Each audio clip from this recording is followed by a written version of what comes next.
نحمده ونستعينه ونستغفره ونعوذ بالله من شرور أنفسنا ومن سيئات أعمالنا من يهديه الله فلا مضل له ومن يضلل فلا هادي له أشهد أن لا إله إلا الله وحده لا شريك له وأشهد أن محمدا عبده ورسوله وبعد.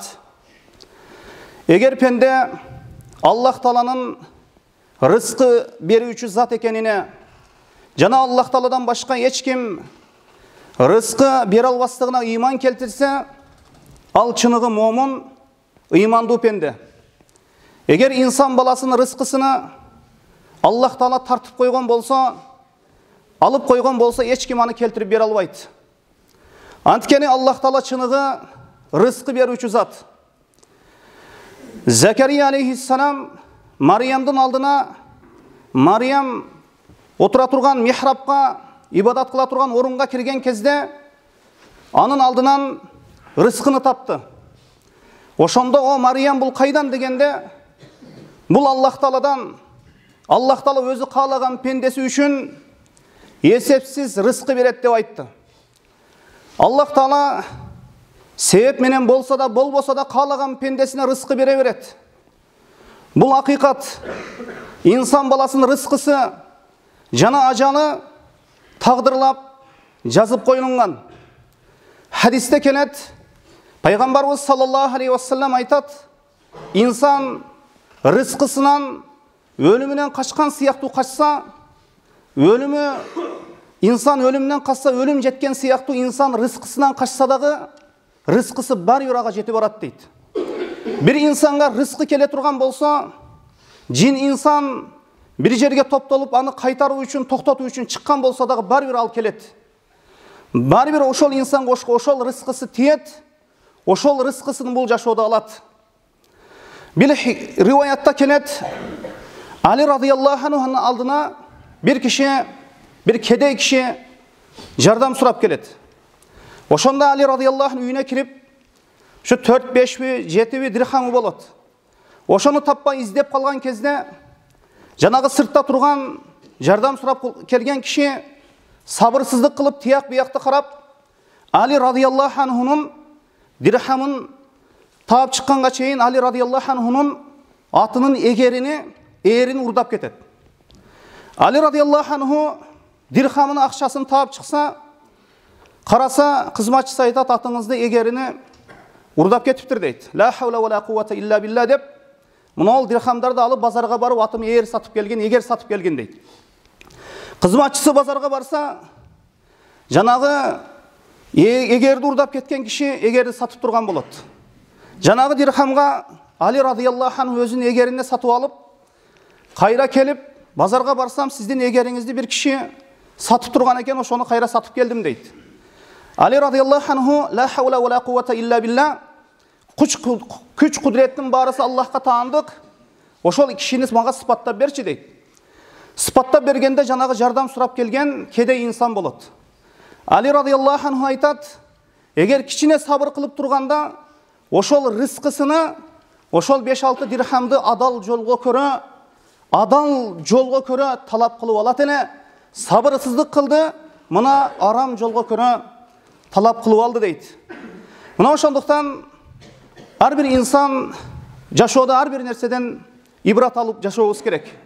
Эгер инсандын рызкысы арыстандын оозунда болсо дагы бар бир ошол рызкысы ошол инсанга жетет. Эч бир тоскоолдуксуз. Аллах Таала хадиси куддусиде айтат, о менин пенделерим дейт. Бардык инсан баласы, бардык махлукат Аллахтын алдында кор. Мен силерди тамактандырганыңардан башкаларыңар баарыңар ачкасыңар дейт. Мен кийиндиргенден башкаңар баарыңар жылаңачсыңар дейт.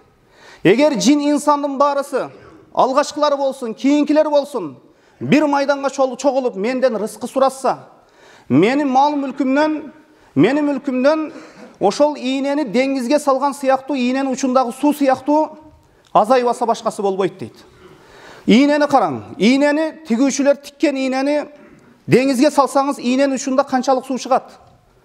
Ошондой эле инсан баласы жинден Аллахтан рызкы сураса, Аллах бере берсе, жанагы ийнени салып кайра деңизге алган сыяктуу эле ийне ошол деңиздеги сууну азайта албагандай эле Аллахтың рызқысынан мен инсан баласы мың рет, миллион жолы сұраса дағы Аллахтың рызқысы азайбайды екен.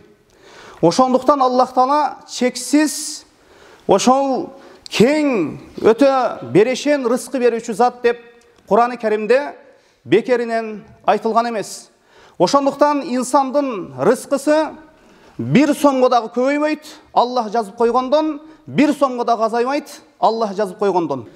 Пайгамбар саллаллаху алейхи вассалам айтат: дүйнө 4 түрдүү киши үчүн жаратылган дейт. Дүйнөдө адамда дүйнө 4 түрдүү киши үчүн дейт. Биринчиси, bir insanга Аллах Таала мал илим берген, мал мүлк берген. Ошол инсан мал мүлкүнү адал жолго сарптайт. Аллах жолунда берет. Аллах жолунда зекетини, садакасыны берет. Ошол малында кедейлердин акысы бар экендигин, Аллахтын акысы бар экендигин билет.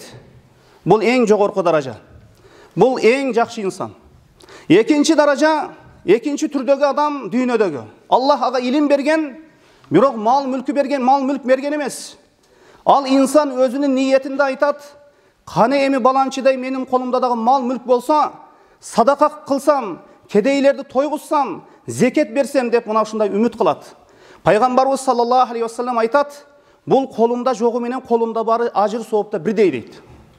Үчүнчү киши Аллах Таала ага, бул инсанга Аллах Таала илим да берген эмес, бирок мал мүлк берген.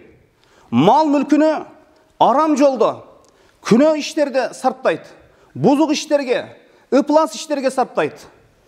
Бул эң жаман даража.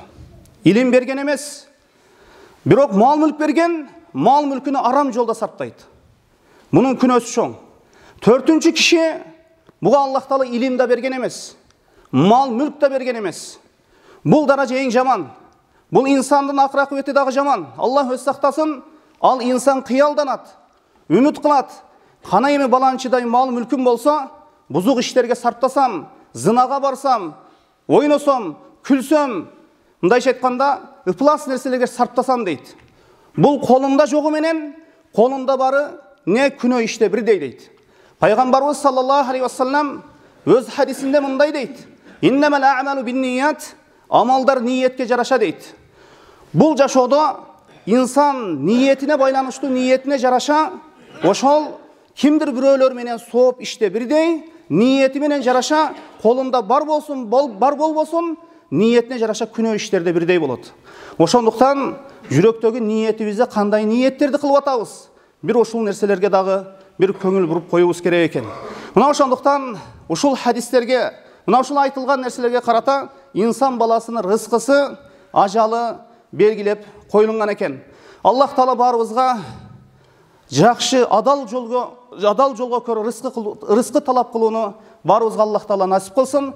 Аллах Таала баарыбызды өз фазилети менен бай кылсын, жакшы, берешен, ыймандуу пенделердин катарына кошкон болсун. Валлаху алам, ва саллаллаху аля Мухаммадин ва алейхи ва сахбихи ва саллам.